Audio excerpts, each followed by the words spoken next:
Однажды внуки решили навестить своего деда, который жил в старом доме в деревне. Они знали, что у него есть гараж, где он хранит старые вещи, которые ему больше не нужны.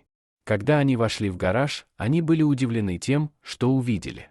В гараже было множество старых вещей, которые дед уже не использовал. Но самое интересное было то, что на одной из стен висела старая фотография, на которой был изображен дед в молодости.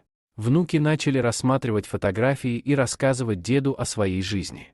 Дед тоже рассказывал им о своих воспоминаниях и о том, как он провел свою молодость.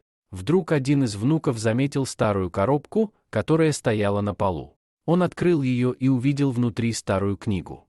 Книга была очень старой и выглядела так, будто ее никто никогда не читал. Внуки решили взять книгу с собой и показать ее своим друзьям. Вечером, когда внуки вернулись домой, они начали читать книгу.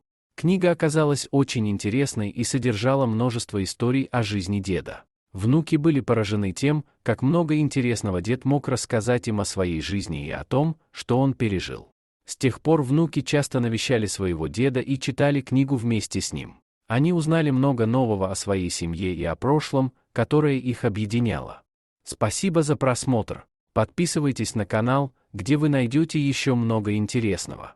А также ставьте лайки и пишите комментарии, что думаете насчет этой истории.